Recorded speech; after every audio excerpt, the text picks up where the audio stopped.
Hello guys, welcome to my at cook channel. আজকে আমরা নিয়ে চলে এসেছি ডাঁটা আলু রুই মাছের ঝোল। এই ডাঁটা আলু রুই মাছের ঝোল দেখে নেওয়া যাক। আসুন, এখানে আমরা একটা কড়া বসিয়ে দিলাম। কড়াতে দিয়ে দিচ্ছি পরিমাণ মতো সর্ষের তেল।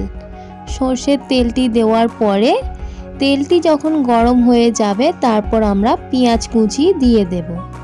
পেঁয়াজ কুচি দিয়ে দেওয়ার পরে ভালোভাবে আমরা পেঁয়াজটাকে নাড়াচাড়া করে ব্রাউনভাবে ভেজে নেব।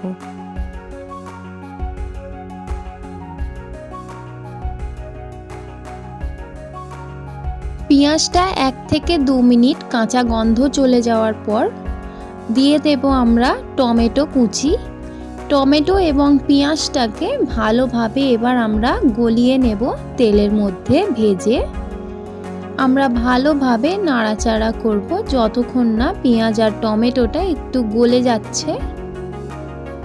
দেখুন, এখানে আমাদের পেঁয়াজ এবং টমেটোটা অল্প একটু গলে গেছে এবং ভাজা ব্রাউনও হয়ে গেছে।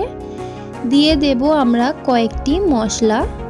দিয়ে দিচ্ছি 1 চা চামচ শুকনো লঙ্কা গুঁড়ো, দিয়ে দিচ্ছি 1 চা চামচ হলুদ গুঁড়ো এবং 1 চা চামচ জিরে মরিচ গুঁড়ো এবং 1 চামচ স্বাদ অনুযায়ী নুন দিয়ে দিচ্ছি আমি এখানে। আপনারা আপনাদের পরিমাণ মতো নুন দিয়ে নেবেন এবং সব শেষে দিয়ে দিচ্ছি আদা এবং রসুনের পেস্ট। সবগুলি মশলা দিয়ে দেওয়া হয়ে গেলে ভালোভাবে এবার নাড়াচাড়া করে আমরা মশলাগুলিকে মিক্স করে নেব পেঁয়াজ এবং টমেটোর সাথে। টমেটো এবং পেঁয়াজের সঙ্গে আমরা কাইটা ভালোভাবে করে নেব।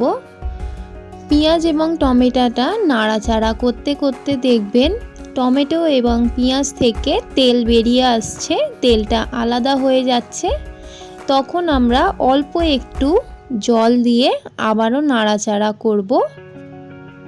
তারপর আমাদের জলটা একটু অল্প ফুটে গেলে আমরা দিয়ে দেব এখানে আলুর স্লাইস। আমি এখানে আলুগুলো এরকম লম্বাভাবে কেটেছি, আপনারা আপনাদের মতো কাটতে পারেন। আলুটাকে টমেটোর মধ্যে পেঁয়াজের মধ্যে দিয়ে ভালোভাবে এবার আমরা কষিয়ে নেব। 4 থেকে 5 মিনিট আলুটাকে ভালোভাবে কষাতে হবে, না হলে কিন্তু আলুর মধ্যে নুনটা সম্পূর্ণ ঢুকবে না।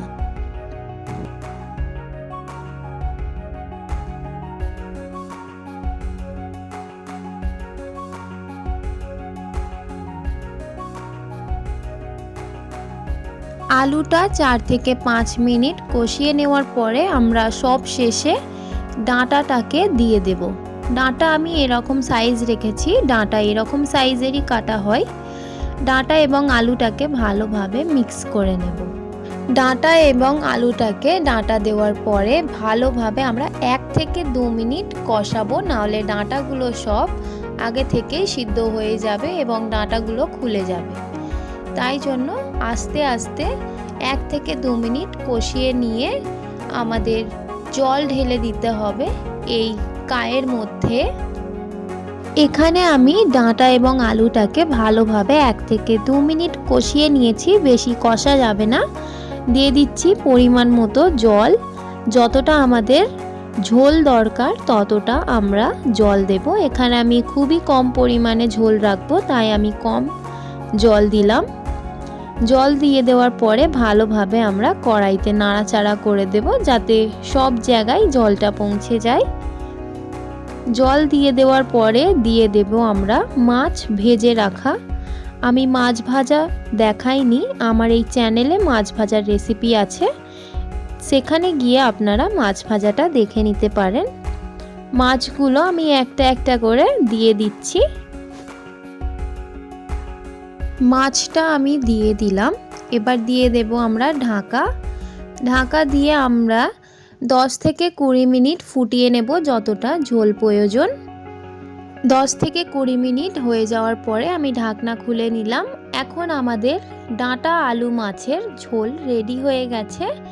যদি আপনাদের এই ভিডিওটা ভালো লেগে থাকে তাহলে অবশ্যই চ্যানেলটিকে লাইক সাবস্ক্রাইব করে দেবেন। দেখা হবে নেক্সট ভিডিওতে। আজকের এই ভিডিওটা দেখার জন্য অনেক অনেক ধন্যবাদ।